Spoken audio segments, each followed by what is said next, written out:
shield like a radio station. It is a surveillance weapon first and foremost, and it can be used as a weapon as well. But I want to talk about one of the cases that I watched last night. You guys will have to pardon the mic. I had to use a crap mic. Somebody's borrowing my other mic for the day. This is Sandy Springs in Cobb County, Georgia. And this guy, he's living with his parents in his 20s. His name is Austin Lands. He begins to believe that his neighbors behind him are stalking him and messing with him with RF weapons. And in the beginning, he starts leaving them notes and doing, kind of weird stuff. He's leaving a cigarette butt and a bottle up against their garage door. Just stuff to, sort of let them know that he knows, and the whole thing ends up being portrayed as mental illness. He is being accused of harassing the family when he is the one being manipulated by RF weapons to believe that they are harassing him. Do you understand how this works? And then that way, the actual weapon involved is totally taken out of the picture. And it looks like he is harassing these people for no reason.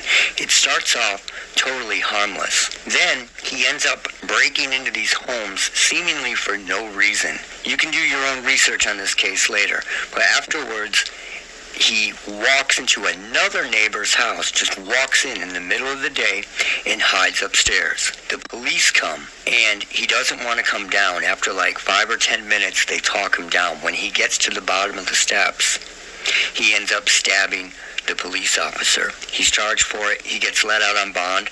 Then he starts telling them that, his phone is being tracked, all the typical shit, and that these people are the perpetrators. They've been put in place there, and it's the house directly behind his house that shares a back fence, right? So after he's let out on bond, he is then manipulated to believe that somebody bigger is involved in this.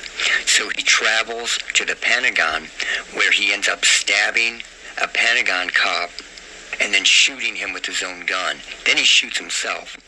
And what does this do when he shoots himself? By the way, his dad is a big contractor. So this creates a window. And then suddenly he's dead. So the younger brother begins to become targeted. And this does a lot of things. We'll talk about it later. So eventually, those people that lived in that house behind there that he was accusing of doing it, who just thought that they were being harassed by this guy, they move out. And then the younger brother shows up at that house, breaks in, but there's someone else living there now with a baby. But he kills them anyway. So a whole family is taken out with RF weapons, a legacy and a family. And what do? They blame this all on the genetic pass down of mental illness, even though nobody before had mental illness. Do you understand what I'm saying? This is a subversion of everything. You can do your own research on the case, but I just want to make you aware of how prevalent these weapons are. It is huge. So the older brother is taken out, then the younger brother.